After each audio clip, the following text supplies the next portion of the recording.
Hey, Canadian carpenter, could have really used your help. Guess who built the wall wrong?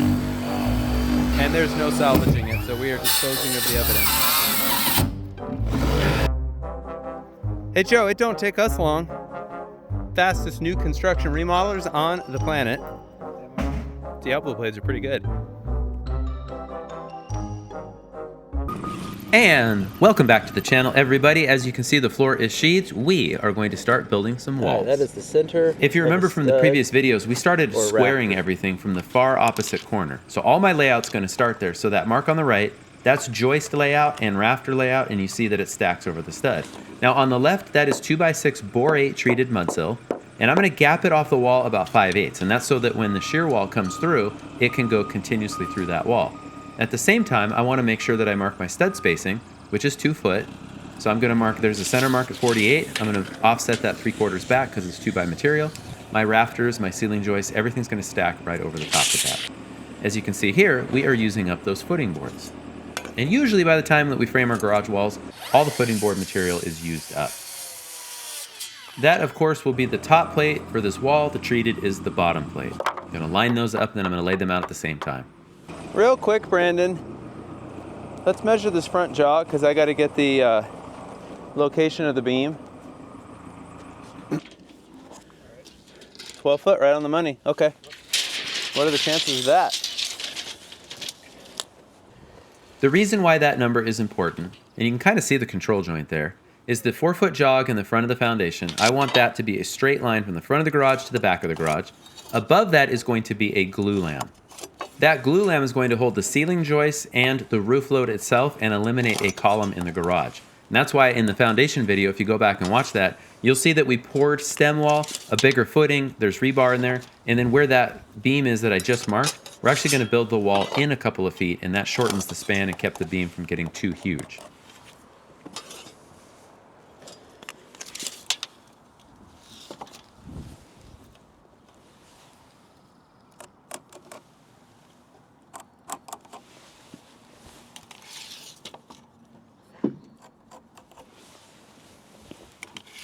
So this is just super mundane, 24 on center framing. We've been doing that for, I think, like six years-ish. And if you're kind of old school, like most of us are, we frame 16 on center typically. And the idea of going 24, oh, it just does not seem right. The reality is, though, is you would not be able to tell if I took you through a bunch of our houses, which was 16 and which was 24. So just saying, and I would bet good money. Normally when I frame walls, I lay out my openings first. In this case, I laid out the studs and, of course, the beam pocket because I want to align my door opening preferably with a stud, and that saves the stud. And also, I can align that generally with the sheathing panels. So that's why you're going to see I'm going to have to cross out a mark here in just a moment. Remember that most of the time, your door opening is sized 2 inches bigger than what the rough opening is called out. So if it's called out as a 3.068 door, you're going to frame that opening 3'2". That allows for a 3/4 inch frame on each side. So that would be 3 foot 1.5, and then it gives a 1/4 inch for shimming. The square that I'm using is just the big 12-inch rapid square from Martinez, and the keel in my hand, that's a crayon and pencil also from Martinez Tools. Now, let's go ahead and get into how do we get our wall heights when we have no walls built? Well, the stud in my hand is a 104 5/8 stud. And this just shows you the standard height stud. So all of those interior walls, they're 104 5/8 studs plus plates. That gives us about a 9'1" ceiling. Incidentally, that 2x6 is only held with the Advantech subfloor adhesive. So just saying. Hey, Iceman. Hey, Iceman, I have solid tone. Get it? Okay, so I'm going to put a couple arrows. So this line will now represent perfection. It's flatter than the earth. Remind me, I have a flat earth meme to show you guys. So 104 5/8. So the laser mark, arrow up, so I don't accidentally confuse it. So that is a standard height stud that goes everywhere. It's like I freak out right at the end. At every corner, I'm going to stand up a 10-foot stud, and I'm going to mark where the laser's at. That laser is our reference point. Okay. I'm going to set that down. I'm going to grab a piece of the treated. Okay, this is just going to be good enough.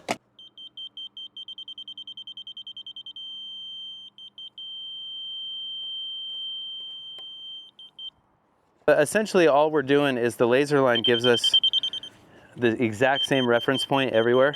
The principle here is that the laser is a perfectly horizontal flat line.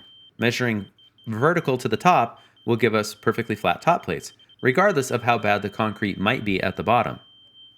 That not being plumb, it doesn't throw it off. It's not enough to... If I'm like this or this, it's just almost nothing. If I was like this, I could turn that down a little. Thank you. I was about to freak out. Okay. But basically, we've got the bubble there, so I can hold it plumb enough. And I can see that that's plumb. So here's how we get our reference point. Is this guy here. I'm just going to transfer it since I marked it on the edge. So that's our laser line. That's the top of the stud. So down to the laser line, I've got 64 and 5/8. It's like 64 and 5/8 strong, but everything grows. So 64 and 5/8. And I'm going to go in my crayon. 6410. So that is the number that gets added from the laser line up on all the corners. I forgot to grab a 10-foot stud and mark it, so we went ahead and grabbed a 10-foot stud and marked it. So the difference between this line and this line is the height of this thing. Exactly. Okay. It's the floor system.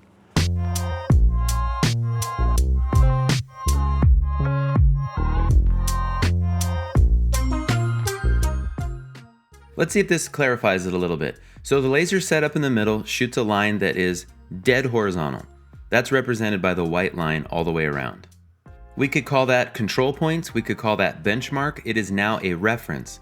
As long as we measure above that line exactly the same amount at every corner, then the top of our walls will be level and flat. Let's go ahead and skip forward. We're not going to show you the framing of this wall, but rather the rigging. So you might have noticed that we have no cast in place anchor bolts. Instead, because we essentially prefab the wall, bring them over with the machine, it is a nightmare sometimes getting those things over bolts. So we're pre-drilling so that we can drill the Titans after the fact.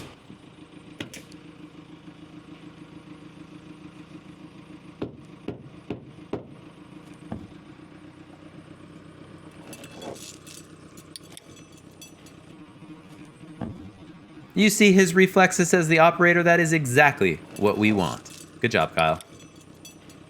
Does this look normal? Okay. Do I look normal? It just feels odd. We probably want to get the concrete nailer. You want to operate? Yeah. Yeah, we'll just hard hat it up. No way.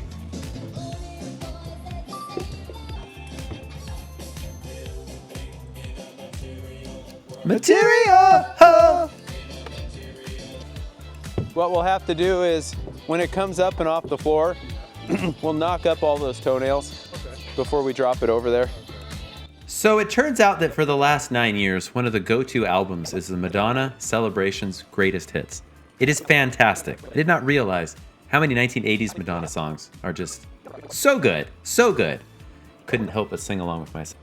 Real quick, as we go through the rest of the video, that truss jib has been so awesome because by tilting it up, we get basically more versatility. We can go up without lifting the boom. And just the way the control works is it tends to be a little more nuanced. And so you can be, what would you say? You can dial it in just a little tighter, smoother. So he's boomed out about G and he's out of level now.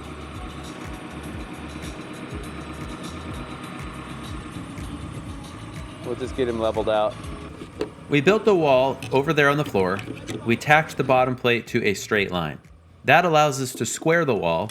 Then when we sheathe the wall, a square wall to a level surface, so perpendicular to level, is plumb. So that's how we're able to fully sheathe the wall, go drop it into place, and have it be plumb. Or as close to plumb as it needs to be. That's right, you ain't perfect, I'm not perfect, but only one of us is honest about it.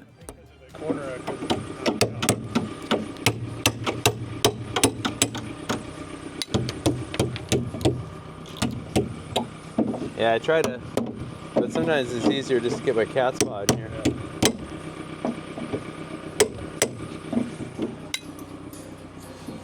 My tombstone will read, "Here lies Timmy. So good at pulling nails. So good." Yeah, I'm just trying to get you low enough that the... Oh, it's off. Okay. So, I'm going to tilt you up a little higher, and then I think we'll just back up and kind of aim for roughly where you think it needs to go. This forklift, once the boom goes over so many degrees, and I can't remember what it is, it locks the differential, and then it's not as smooth to drive. You know, it's apparently you don't really want to be driving around with a load suspended really high. And that's why that truss jib gives us just the height without raising the boom. Okay. And get used to nailing right next to the studs. Okay. Just good, it's good practice for when we're in the house for the trades. Sure. That makes sense. All right, if you swap guns real quick, you just tell me when it looks reasonably plumb. Looks like it could come to me a little bit. That's good. Still good? Yeah, it's good.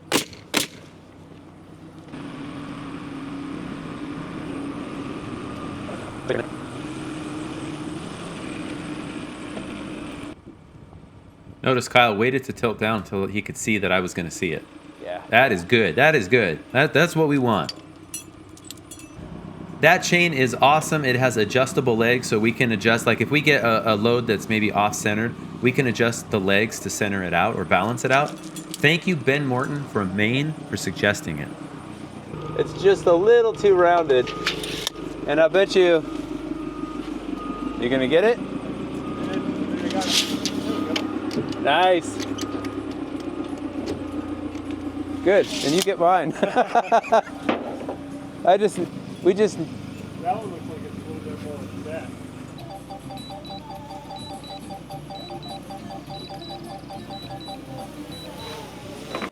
Definitely don't want to get this backwards. So this is going to be the top of the wall. Top of wall. So it's gonna roll up. Don't get that wrong. It was like this. It's gonna roll. This is my outside.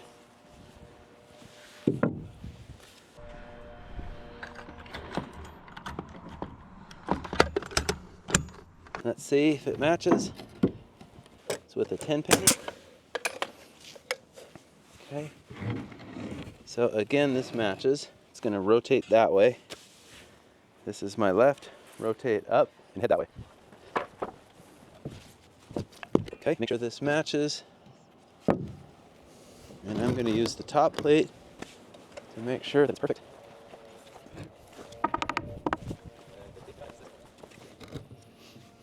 Top and bottom must match.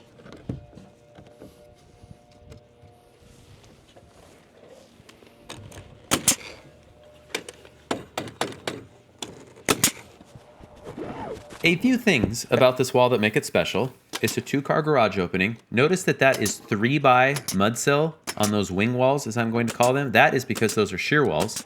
They're going to have a higher load on them due to the fact that they are narrow and tall. Hey, there's the glue lamp. With the 2x6 plate already shot on the bottom, that will face down, since the rest of the framing will be 2x6. Okay, I'm just gonna grab this. I'm just gonna grab this side, if I can.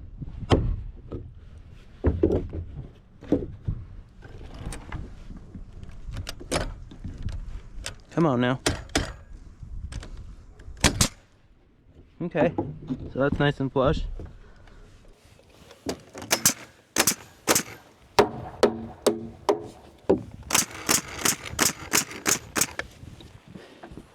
And then what we'll do is I'll have you guys pull square.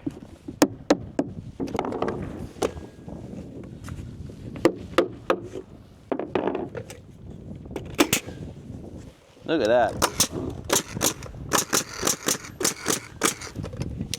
I think we could set the depth for framing. Yeah, you each pull square. It's all come. What was your number? 263 and a half, 263. So we're 1 inch. So basically half. I'm at 264 and an eighth. I'm at like a 16th, so yeah. Maybe a 16th, yeah. Here, there's there's a 64th. but now you're square.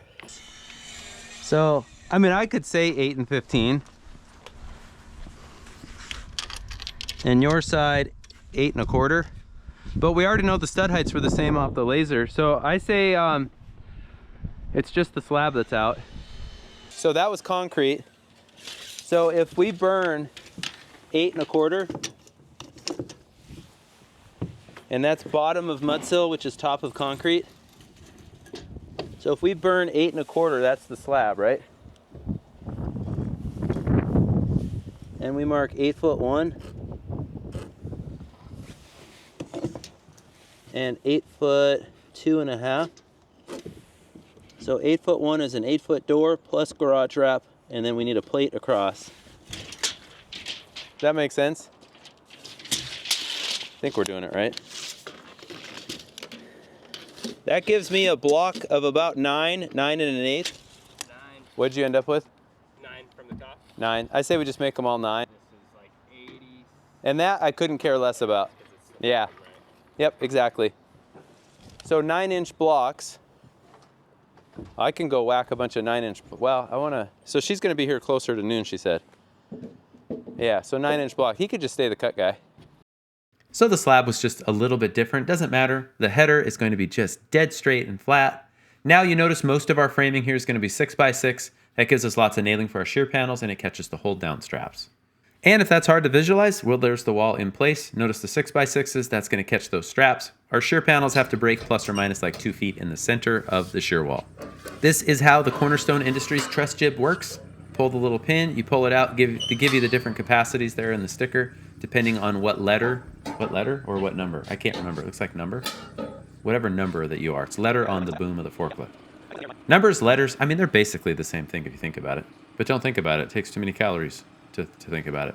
There's the 6x6s, 3x mud sill. We got a block in the middle for our shear panel. The soffit is installed. The garage door is framed to the opening. There we go. And there's the swivel hook. I mean, now you get a sense of why I'm just such a big fan of this thing. The forks slide into the pocket. We have the ability to swivel. We have the tilt. And it just, our life got so much easier. It's already easy. I mean, we're building that thing on the ground and bringing it into place. The 4-foot wall we went ahead and put in, we had plumbed it. There was a brace. And we went ahead and just nailed off that shear panel. The beam's going to sit on top of that and then head toward the back. This is just going to help us to stay braced as we go. Inside? It feels like it is. Okay. Maybe that's... Okay, I will switch you. How much?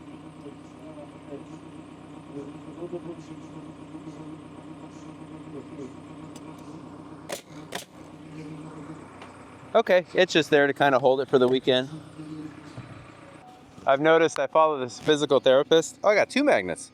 I'm finding magnets everywhere. Maybe I'm Magneto. If I was Magneto, I could have pulled all the nails and saved that wall. No, but this physical therapist, half the time his shirt is off, and so he always has his microphone on his ball cap, which I guess works. It kind of keeps it out of the way. Do I look cool? Do I ever look cool? Yes. All right, watch out for the drone. I know a guy that almost stepped on it. That guy was Noah.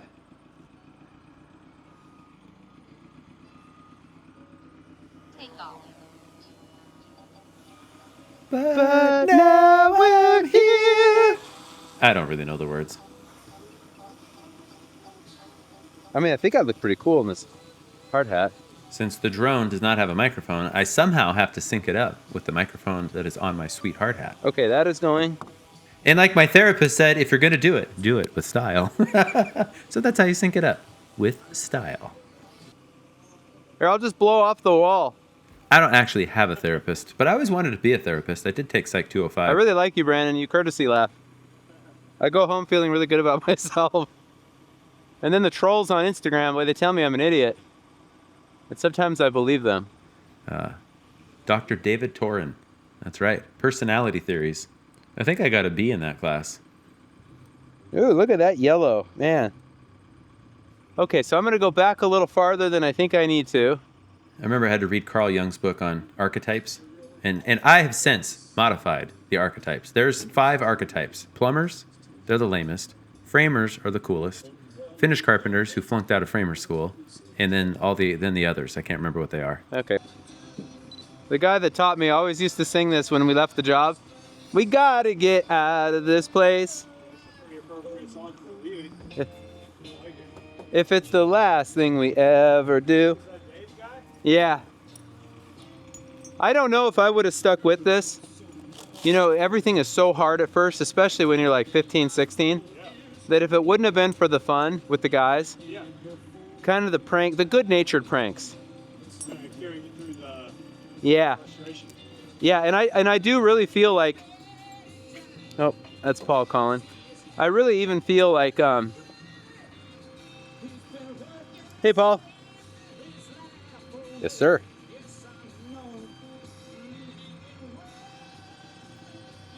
Okay, we're just lifting a wall. That should give us enough time. Probably take us a half hour, 40 minutes to get it in and locked down.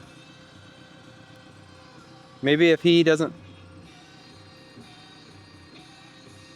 Okay, could we just make it for like 1 o'clock?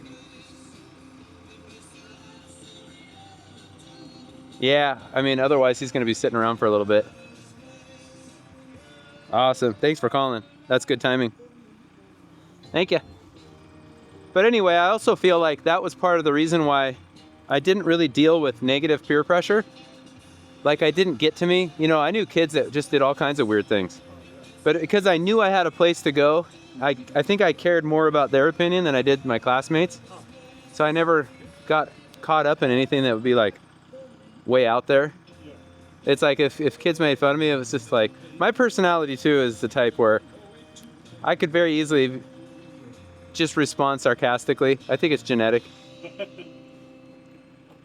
Where they're just like, you know, if I'm not gonna go hang out with them and do the cool things, it's like I remember we a bunch of us would play pickleball every Friday night at the gym, and this dude that worked there was like, "Don't you guys have girlfriends?"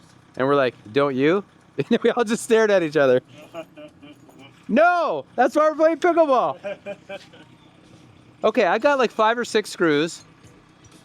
I got this bad boy. I guess that's it. Yeah, and then he's gonna be here. So we'll crank this together, crank that together. At that point, it's held. We'll take the rigging down, get a couple screws in. I think we're good. I think we're good. Hold on to your buttocks. Okay. He's extended. You ready? Rigging all look nice and tight.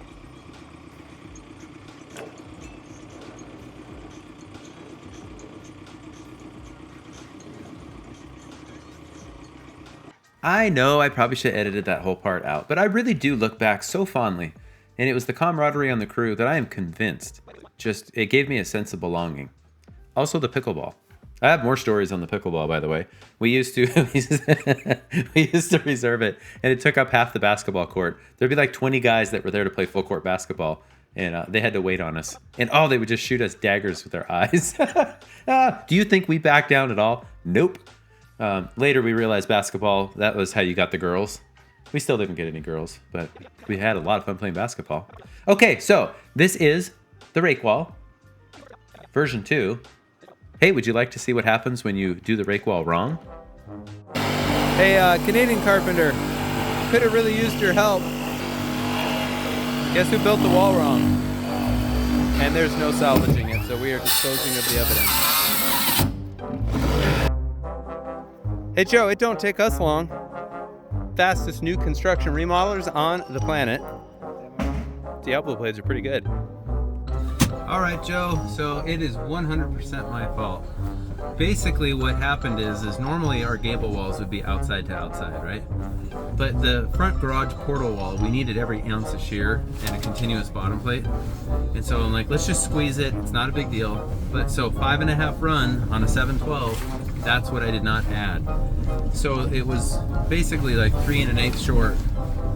But I don't even know what, and I think I'm the one that cut it. I don't even know what the stud height was on the one side. So like perfect job operating, getting it over there, and as soon as we landed it, I looked at the soffits and I was like, nope. And so the whole thing was so wonky that it's not like you could just snap a line and cut like an inch out of it. So I was like, you know what? It took us 15 minutes or less to just sawzall the thing. Diablo makes outstanding blades. Yep, I blew it. It is 100% my fault. I'm still not exactly sure what I did wrong, but I just transposed a whole series of numbers. Oh well. The second wall is like money. Oh gosh. By the way, no one besides Joe, Canadian carpenter, Joe Canning out of Canada, and Brandon and Kyle and myself know about this. But I am revealing it to all of you because I consider all of you my therapist. The wall is framed 24 on center. The flat blocking at the bottom is because I ordered all 8-foot sheets. That's our shear blocking. The double blocking at the top there, or like the midpoint, I guess it would be, that's going to be right at the ceiling height. Again, that's panel edge blocking. And as you can see, the framing itself is 24 inches on center. Overhangs already attached.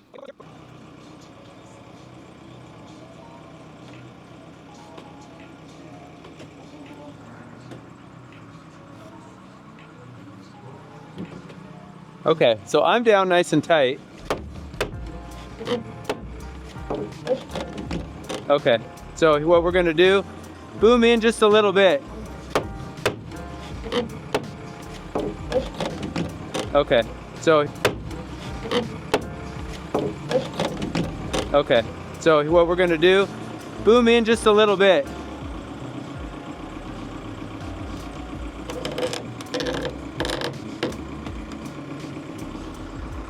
I think, let's lean that way just a little bit more.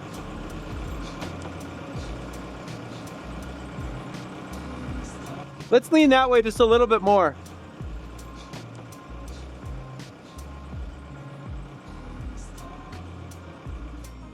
Bravo. Nice job operating, man.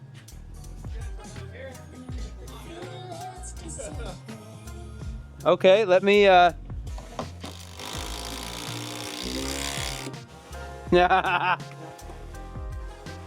right.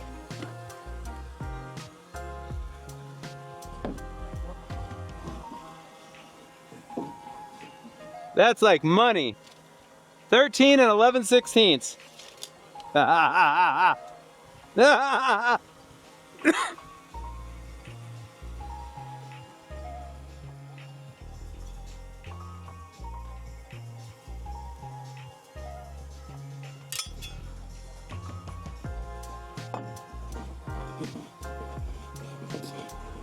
mean, that is like even better than that other one.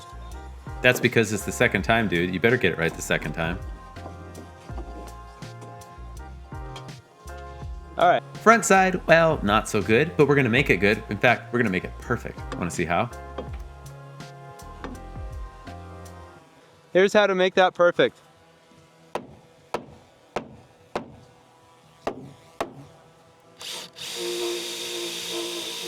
Forward, forward.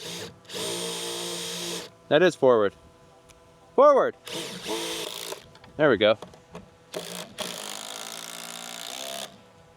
Okay, I could live with that.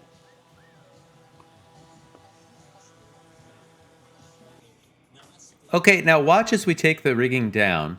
You can see that the front leg of that chain, it still has more weight. See how the back one is loose? So what that means is I should have boomed in sooner. Yeah, it's always a combination of up and in and tilt. I think what we'll do, Brandon, now at this point, you can see the boom itself is kind of an arc. Well, he doesn't have to boom in quite yet, but we're going to do it. He can just pop the So rigging. Kyle could do that by eye, but since I'm there and Brandon's there grabbing the ladder, it's like, nope, we'll just, we're in the mode. We're in the mode. And while he's doing that, you just take a look at the walls. This is the garage. It's all framed. It's locked together. We've got our soffits done. Very little work will need to be done off ladders or any of that kind of stuff. So then it gets it out of our way. We've got that whole floor ready for the giant rake walls. So stay tuned for that. I was just like, oh, come on. Can you get it?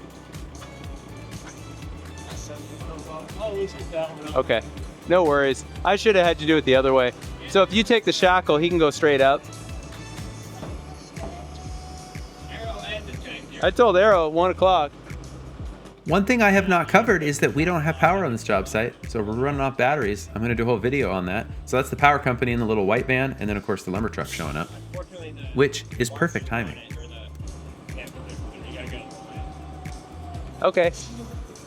I can take it, man. Do you want me to pull down the road and wait a minute? He's just about done, and then he'll get out of your way. Okay. Yeah. I'll pull down the road and take a little pin. Okay.